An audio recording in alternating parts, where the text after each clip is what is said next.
Ahora nos dedicaremos a analizar la situación política del país, cómo ha sido 2022, las perspectivas para 2023. Está con nosotros Pedro Donoso, el director general de ICARE. No dejaremos de pasar revista a hechos de absoluta coyuntura, como por ejemplo ese anuncio sorpresivo en Washington del tema de la reelección de la que ha hablado el presidente Guillermo Lasso. Incluso él ha dicho que es una expresión, claro, es una expresión del presidente, pero entonces yo creo que tiene interés, o a lo mejor puede avivar un avispero político que no le conviene ni siquiera a él.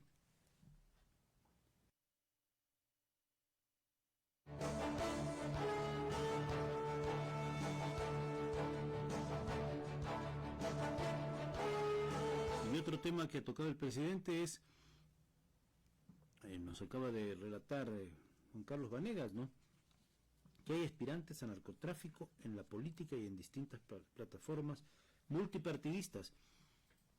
Hay que decir quiénes son, los nombres, los apellidos, las pruebas. Este tipo de cosas no pueden pasar inadvertidas. Creo que la Fiscalía debiera emprender investigaciones si es así, porque si hay dinero del narcotráfico en la política, hay que quebrarle el espinazo a eso, hay que pararle a tiempo. Pero bueno, tocaremos los temas coyunturales. Primero saludamos a Pedro Donoso. Gracias por haber aceptado este diálogo. ¿Cómo mira la situación de este 2022 con todas sus complejidades, sus resquicios y sus dificultades? Muy buenos días, el Ecuador le escucha. Hola Gonzalo, buenos días, gracias por la invitación. Mucho gusto. Creo que es un año muy complejo en lo social, en lo político. Es un año además caracterizado por, y eso yo siempre repito, nosotros cuando tomamos estudios cuantitativos, es decir, encuestas, lo que más nos llama la atención es seguirle el pulso al estado de ánimo de la ciudadanía, ¿no es cierto? Y este año se ha caracterizado porque el pesimismo de la ciudadanía ha estado altísimo finalmente. Yo me voy a remitir a la última encuesta de perfiles de opinión, que es la que nosotros consumimos de mediados de noviembre, y perfiles de opinión hace, digamos, lo único que hace es repetir lo que ha sido característica de todo el año, sobre todo quizás quitando el primer trimestre del 2022, ¿no es cierto? Un altísimo pesimismo presente que raya en el 91.57%. Esto quiere decir que 9 de cada 10 ecuatorianos consultados se sienten pesimistas del presente. Y, digamos, el pesimismo frente al futuro tampoco es, mejor, ¿no? Solo un 5.09% cree que va a mejorar lo político, solo un 6.79% cree que la economía va a mejorar y un 67.80% cree que el desempleo va a aumentar y un 80% cree que la delincuencia va a aumentar. Esto quiere decir que estamos frente a una sociedad sumida en el pesimismo. ¿Y por qué esta cifra es importante? Porque mientras más pesimista es una sociedad, menos margen de maniobra tiene la autoridad para tomar decisiones. Y cualquier decisión que pueda tomar puede encender el ánimo, ¿no? A eso hay que sumarle otra cifra que repite perfiles de opinión también en esta medición y que ha sido un tracking durante todo el año, que es cuánto se creen en la palabra del Estado, cuánto se confía en el Estado. Y esta es una cifra bastante alarmante también. 12.06% a noviembre cree en el Estado. Esto quiere decir que el Estado, la gente le toma como todo, ejecutivo, legislativo, judicial, en fin, como todos los poderes públicos. ¿Sería esa la lectura adecuada, Pedro, o no? Incluso los gobiernos autónomos descentralizados. Ajá. Es decir, toda autoridad. ¿Y por qué esto es importante, Gonzalo? Porque el momento en que yo estoy pesimista y no confío en el Estado, ¿no es cierto?, las tensiones sociales tienen que dar una válvula de escape. Y si yo no confío en el Estado, la respuesta finalmente es la violencia, ¿no? Es decir, yo resolviendo mis problemas con mis propias manos. Si no tengo trabajo, si no tengo educación, si no tengo salud, ¿no es cierto?, no tengo nada que perder, por lo tanto, mi opción puede ser delinquir. Si yo tengo un problema con mi vecino, mi opción finalmente es la violencia frente a ese vecino, y eso de una u otra manera podría explicar, ¿no es cierto?, hay varios factores, pero podría explicar, ¿no es cierto?, la tensión de violencia que estamos viviendo. Ya, entiendo perfectamente.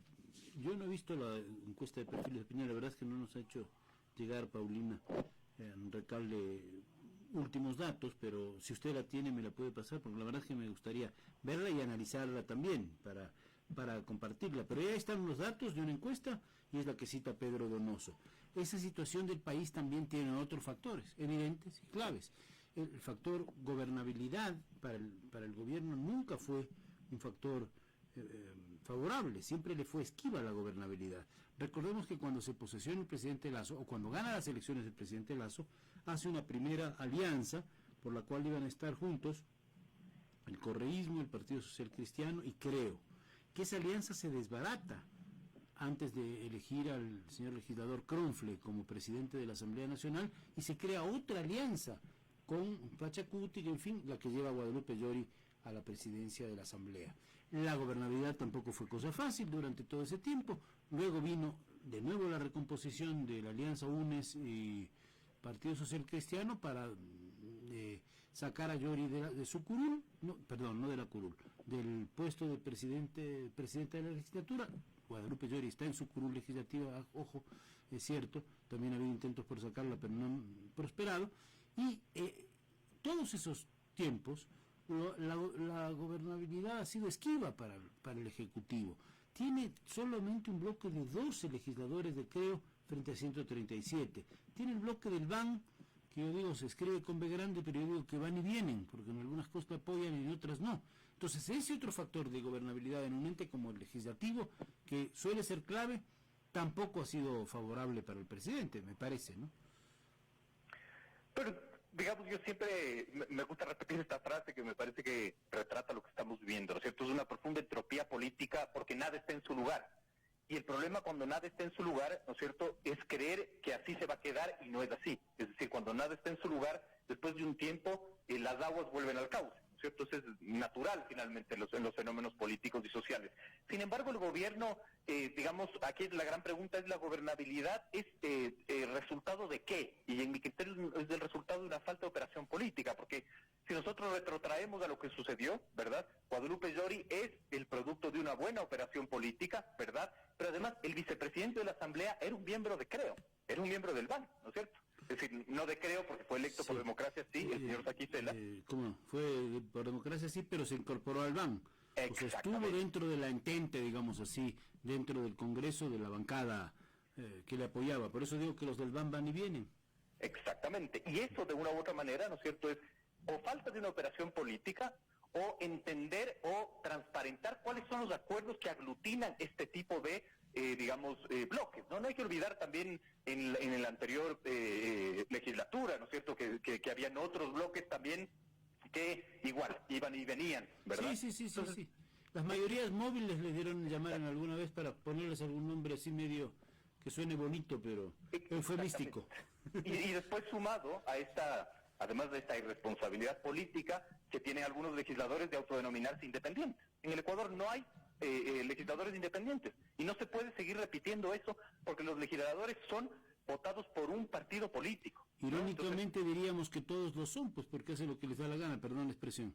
Exactamente. Entonces, claro, digamos, ahí la gran pregunta es ¿qué es lo que sucede con la operación política? O sea, lo orgánico no funciona, parece, ¿no? Esa representación política, y me parece clave lo que está tocando Pedro, porque se supone que tiene una representación política de un partido que tiene tal o cual línea. Y vemos a Pachacuti partido en dos, unos más cercanos del correísmo, otros a ratos cercanos del gobierno, y otros muy a lo suyo. No, Pachacuti necesariamente representa tampoco a la CONAIE. Vemos una izquierda democrática también en un tambaleo tremendo durante todo este periodo, ¿no? O sea que no es un problema solo del bloque de gobierno, de la oposición dura, sino de estos otros sectores que son más móviles que las mayorías móviles. Pero además es la representación de la institucionalidad política en un país en donde la gran tragedia es que tenemos políticos sin partidos, partidos sin políticos y partidos y políticos sin ideología. Ese es, digamos, y además 300 casi, ¿no? Casi 300 partidos y partidos políticos y movimientos, perdón. Además. De acuerdo. Yo, digamos, soy como un poco resistente a creer que lo cuantitativo es un problema.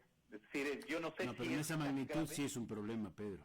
300 partidos no representan 300 ideologías en el Ecuador. No hay 300 ideologías en el planeta. 274. El problema es que creo que no hay ni una sola ideología en el país, pero eso es lo más grave. ¿no? Claro, más allá de eso, ¿no es cierto?, que lo cuantitativo podría ser discutible, ¿no es cierto? Pero yo creo que el problema es ese, ¿no es cierto? Esta capacidad y esta flexibilidad de que los partidos políticos se presenten específicamente como maquinarias electorales, ¿no? Es decir, son grandes negocios electorales, incluso se puede ver en proceso electoral de las seccionales, además que pueden ser vehículos para cualquiera, ¿no es cierto? Es un político de derecha que le pareció buena idea correr por un partido de izquierda, ¿no es cierto?, porque además le ofreció la casilla, pues y vamos, ¿no es cierto?, y no hay un escrutinio y no hay una regla finalmente que le prohíba. Está pasando en estas elecciones seccionales, que no es en materia de este análisis concretamente, pero está pasando. Ahora, ¿cómo se gobierna con 12 legisladores? No es lo mismo que si tuviese la mitad, ¿no? Más uno, o un bloque de una alianza que le permita gobernar. Por otro lado, la gobernabilidad es una cosa, la gobernanza es otra, porque también está todo el gran mapa de los gobiernos autónomos descentralizados que se presume en cada una de las provincias o en cada uno de los cantones, en fin, debiera procurar gobernanza y los sectores sociales también, que de alguna manera cada uno va por su lado. Entonces, me parece que el mapa de construir gobernabilidad y gobernanza no es tan claro, ¿no? No, totalmente, y eso hay que linkearlo finalmente con la cancha en la que se juega, que ya lo hemos descrito, el altísimo pesimismo, la poca credibilidad en el Estado, etcétera, etcétera, etcétera.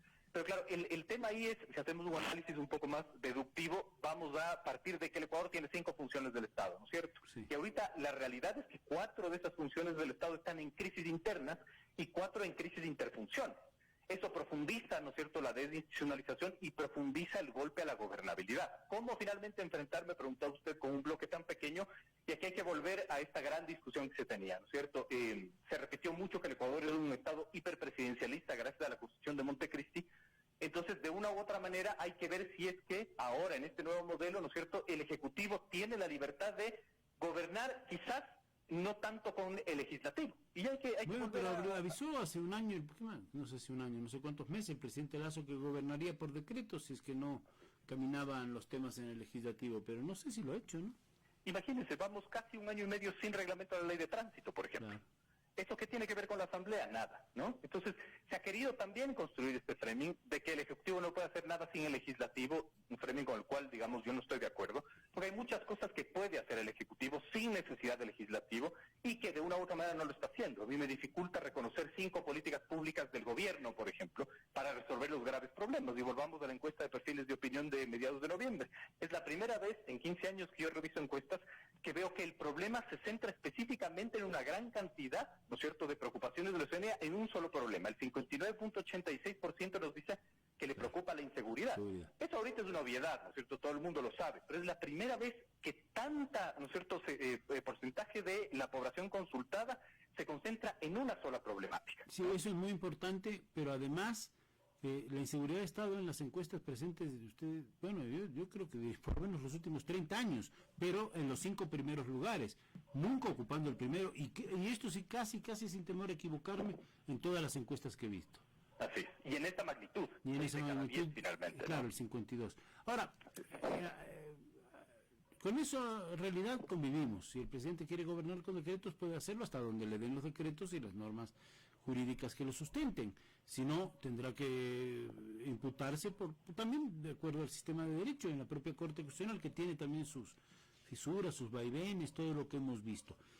Sin embargo, eso para la marcha de un plan de gobierno, para la necesidad de hacer una serie de cambios estructurales o no en las tareas de gobierno y para el direccionamiento del día a día de la acción del Ejecutivo, es un problema, ¿no? Es un problema que para mí tiene una solución. Y volvamos al tema del concepto del hiperpresidencialismo de Montecristi, la muerte cruzada, finalmente, ¿no? Bueno, decir, claro. La muerte cruzada es un decreto ejecutivo que se lo firma en menos de 2 minutos, ¿no es cierto? Y que a la larga disuelve el Congreso, te permite gobernar durante 6 meses con decretos ley y cumplir todo lo que tienes que cumplir. O sea, el tema aquí es que yo siento que el gobierno, ¿no es cierto?, es un gobierno que está rebasado de sobrediagnósticos. Ya tenemos el diagnóstico clarísimo.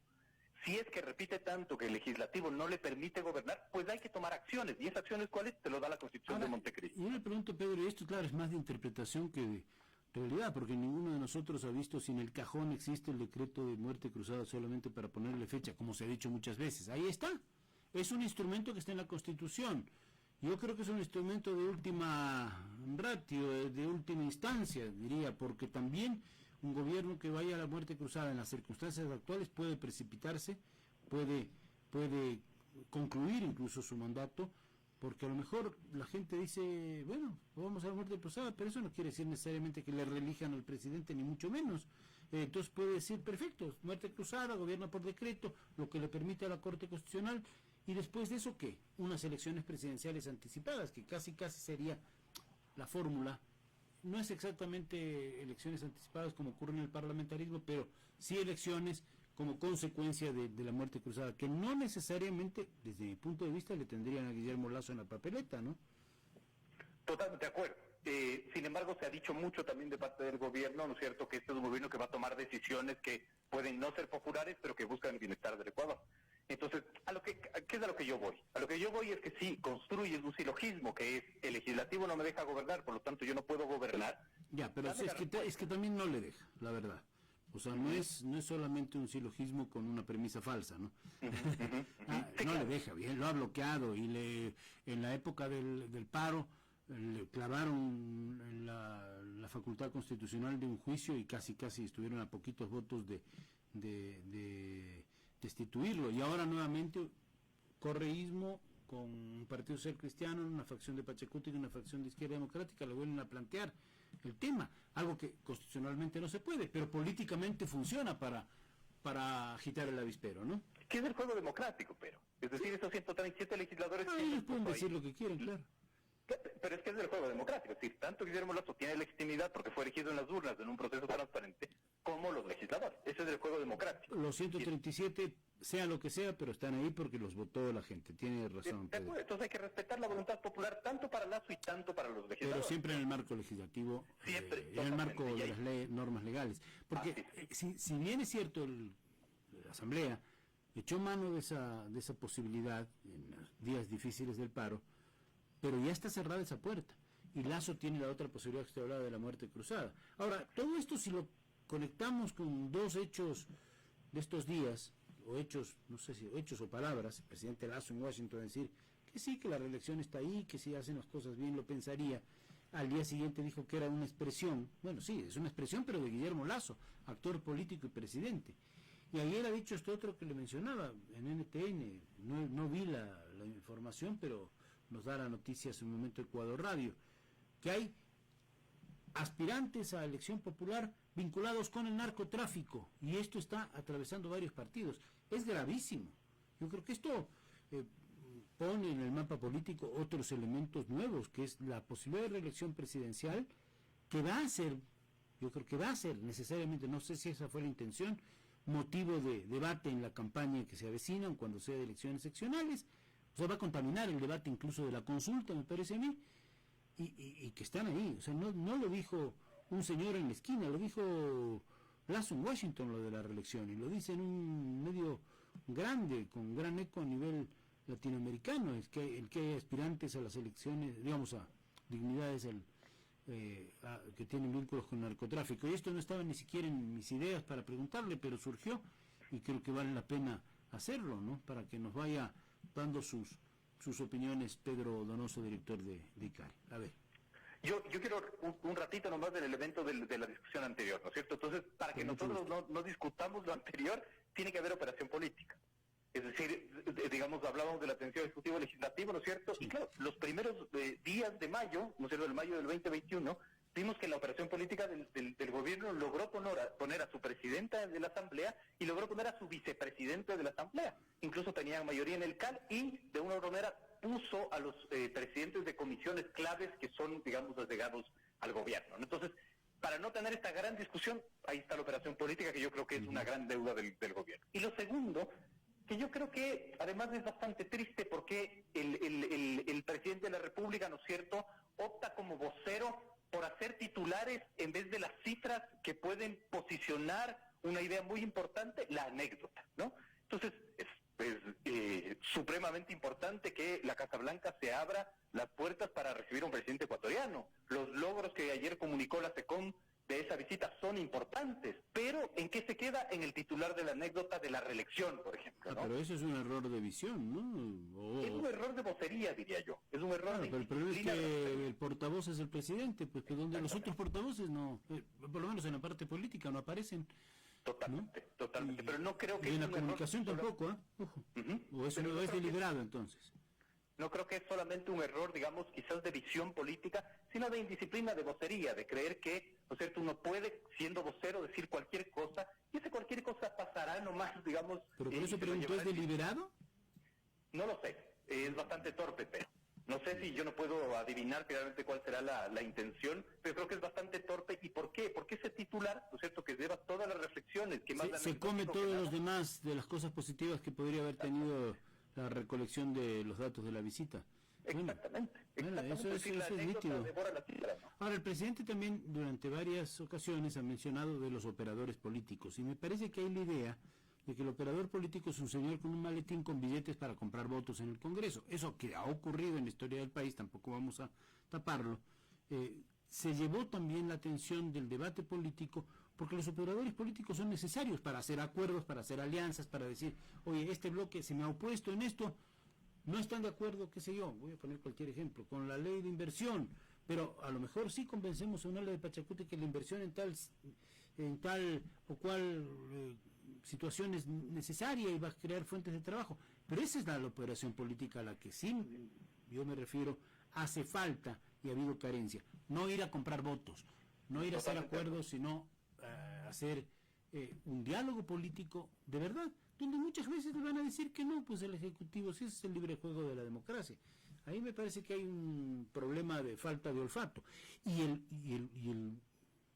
el otro panorama, con el cual también quiero llegar para concluir, es que se viene la consulta. El presidente lanzó la consulta, no la defiende nadie del gobierno, tal vez menos mal que no la defienda nadie del gobierno, tampoco la ciudadanía se apropia de la consulta para debatirla, tampoco yo creo que hay que votar sí a ciegas ni no a ciegas, ninguno de los dos, cada pregunta merecería reflexión, pero ahí es donde, y lo he dicho con varios miembros de la academia, incluso no veo a la academia, no veo a la sociedad civil, no veo a los sindicatos, no veo a las cámaras de reproducción, discutamos los temas de la consulta. Nadie, como si no fuese con nosotros. Pasamos por el Mundial, ya llegamos a la Navidad, nos va a sorprender en los primeros días de enero, ya con la elección de los alcaldes y los prefectos hasta el copete, y se acabó el debate de la consulta. No sé qué significa esto políticamente, cómo interpretarlo. Y linkeemos las dos cosas, es decir, toda vocería, todo pronunciamiento del Ejecutivo o del Presidente de la República debería estar linkeado específicamente con el tema de la consulta. Porque de una u otra manera, ¿no es cierto?, es el riesgo más grande que acaba de tomar el Ejecutivo en su año y pico de gobierno, ¿no? ¿Por qué? Porque es regresar a las urnas. Además regresa a las urnas en un contexto bastante complejo, que es, digo yo, ¿no es cierto?, un proceso electoral sobre otro proceso electoral. La tarima de los candidatos a las seccionales se va a construir con el sí o no de la consulta y viceversa. Para muchos sí, probablemente, ¿no? Para muchos y viceversa. Por supuesto que sí, ¿no? Entonces, claro, ahí hay un grave problema y el riesgo del Ejecutivo, ¿no es cierto?, está en dos ámbitos, en que pierda la consulta, que desgastaría su capital político, pero sobre todo en que si gana la consulta. Y usted va a decir, está loco este señor, si gana la consulta es un muy buen punto para el Ejecutivo. No necesariamente, porque el gobierno está radicalizando, ¿no es cierto?, su campaña electoral por el sí alrededor de que la consulta puede ser la solución a la inseguridad. Y todos sabemos que no es así. Y ahí el problema de la gobernabilidad después va a ser peor, ¿no? Para mí, por ejemplo, el 2023 no empieza en enero. Para mí el 2023 empezará recién en marzo, abril, mayo quizás, cuando se posicionen las autoridades seccionales, cuando hay un nuevo Consejo de Participación Ciudadana, cuando sepamos sí o no, digamos, en la consulta, ¿verdad? Pero sobre todo cuando se renueven las autoridades en la Asamblea Nacional. Claro, pero si algún partido político está pensando en que va a ganar esas elecciones, yo creo que es iluso, porque con 270 partidos nadie puede ganar sino parcialmente, y si lo está pensando el gobierno me parece que está lejos de la realidad. Pero bueno, seguiremos hablando, Pedro, muchas gracias.